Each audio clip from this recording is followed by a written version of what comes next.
নমস্কার, আমি শুভ্রকান্তি চ্যাটার্জি। আমার ইউটিউব চ্যানেল সেলেস্টিয়াল ইনবক্সে প্রথমেই আপনাদের সকলকে স্বাগত জানাচ্ছি।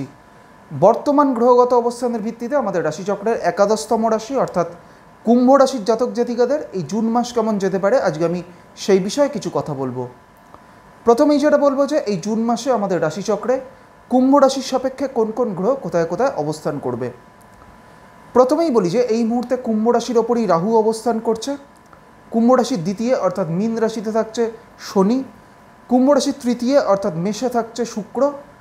কুম্ভ রাশির চতুর্থে অর্থাৎ বৃষ রাশিতে এই মুহূর্তে রবি এবং বুধ একত্রে অবস্থান করছে এবং আগামী 6 জুন বুধ চলে আসবে বৃষ থেকে মিথুন রাশির ঘরে, অর্থাৎ কুম্ভ রাশির সাপেক্ষে বুধ চলে আসবে চতুর্থ থেকে পঞ্চমে।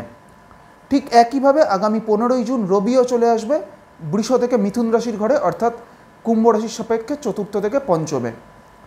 কুম্ভ রাশির এই পঞ্চমেই অর্থাৎ মিথুন রাশিতে এই মুহূর্তে বৃহস্পতি অবস্থান করছে এবং আগামী 22 জুন বুধ কিন্তু আবার চলে আসবে মিথুন থেকে কর্কট রাশির ঘরে, অর্থাৎ কুম্ভ রাশির সাপেক্ষে বুধ চলে যাবে পঞ্চম থেকে ষষ্ঠে।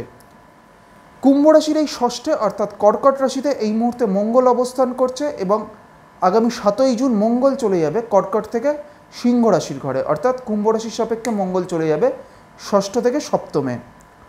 কুম্ভ রাশির এই সপ্তমেই অর্থাৎ সিংহ রাশিতে এই মুহূর্তে কেতু অবস্থান করছে এবং আগামী 7 জুনের পর থেকে মঙ্গল এবং কেতু একত্রে কুম্ভ রাশির সপ্তমে অবস্থান করবে। প্রথমেই বলি যে স্বাস্থ্যগত দিক থেকে কুম্ভ রাশির জাতক জাতিকাদের এই জুন মাসে ছোটোখাটো কোনো ধরনের চোট আঘাত লাগার একটা প্রবণতা থাকবে।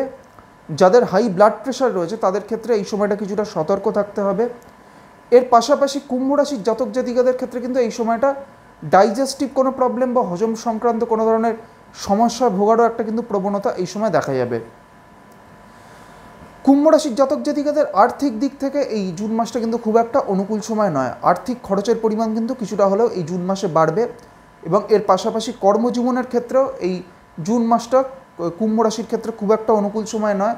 বেশ কিছু ক্ষেত্রে কর্মজীবনের ক্ষেত্রে কুম্ভ রাশির জাতক জাতিকাদের তাদের কর্মজীবনে কিছু পরিবর্তন হওয়ার একটা সম্ভাবনা এই জুন মাসে থাকবে। কুম্ভ রাশির যারা ব্যবসা করছেন তাদের ব্যবসায়িক দিক থেকে এই জুন মাসটা কিন্তু খুব একটা অনুকূল সময় নয়। কুম্ভ রাশির জাতক জাতিকাদের পারিবারিক দিক থেকে বা গৃহের ক্ষেত্রে এই জুন মাসটা একটা ভালো সময়। তবে কুম্ভ রাশির শিক্ষার্থীদের ক্ষেত্রে এই বা তাদের শিক্ষার্থীদের শিক্ষা জীবনের ক্ষেত্রে কিন্তু এই জুন মাসটা খুব একটা অনুকূল সময় নয়। এই সময় কিন্তু তাদের শিক্ষা জীবনে একাধিক বাধা বিপত্তি আসার কিন্তু একটা সম্ভাবনা দেখা যাবে। এইবার আমি আসছি কুম্ভ রাশির যে নক্ষত্রগুলি রয়েছে অর্থাৎ ধনিষ্ঠা, শতভিষা এবং পূর্ব ভাদ্রপদ, এই 3টি নক্ষত্রের জাতক জাতিকাদের এই জুন মাস কেমন যেতে পারে।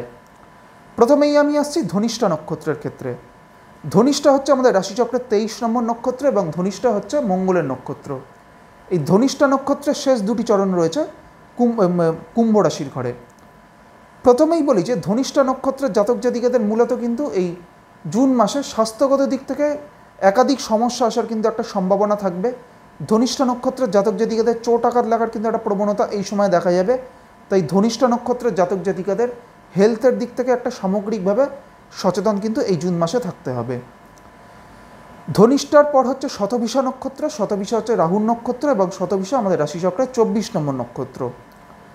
শতভিষা নক্ষত্রের জাতক জাতিকাদের বেশ কিছু ক্ষেত্রে আর্থিক খরচের পরিমাণ কিছুটা বাড়বে। শতভিষা নক্ষত্রের জাতক জাতিকারা যারা বিবাহযোগ্য তাদের বৈবাহিক কোনো যোগাযোগের ক্ষেত্রে এই সময়টা কিছু বাধা বিপত্তি আসারও কিন্তু একটা সম্ভাবনা থাকবে। শতভিষার পর হচ্ছে পূর্ব ভাদ্রপদ নক্ষত্র।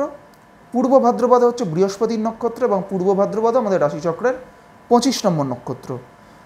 পূর্ব ভাদ্রপদ নক্ষত্রের ক্ষেত্রেও কিন্তু এই সময়টা আর্থিক দিক থেকে আর্থিক খরচের পরিমাণ কিছুটা বাড়বে এবং পূর্ব ভাদ্রপদ নক্ষত্রের জাতক জাতিকাদের তাদের কর্মজীবনের ক্ষেত্রে বা কেরিয়ারের দিক থেকে কিছু পরিবর্তন হওয়ারও একটা সম্ভাবনা এই জুন মাসে দেখা যাবে। আজকে আমি আমাদের রাশিচক্রের একাদশতম রাশি অর্থাৎ কুম্ভ রাশির জাতক জাতিকাদের এই জুন মাস কেমন যেতে পারে সেই বিষয়ে আলোচনা করলাম এবং এর পাশাপাশি কুম্ভ রাশির যে নক্ষত্রগুলি রয়েছে অর্থাৎ ধনিষ্ঠা, শতভিষা এবং পূর্ব ভাদ্রপদ, এই 3টি নক্ষত্রের জাতক জাতিকাদের এই জুন মাস কেমন যেতে পারে সেই বিষয়ে আপনাদের একটা সংক্ষিপ্ত ধারণা দেওয়ার চেষ্টা করলাম। পরবর্তী ভিডিওর মাধ্যমে আমাদের পরবর্তী বা শেষ যে রাশিটি রয়েছে অর্থাৎ মীন রাশির জাতক জাতিকাদের এই জুন মাস কেমন যেতে পারে সেই বিষয়ে আলোচনা করব। সবশেষে এটাই বলবো, আপনারা সকলে খুব ভালো থাকুন এবং সুস্থ থাকুন, এটাই প্রার্থনা করি। নমস্কার।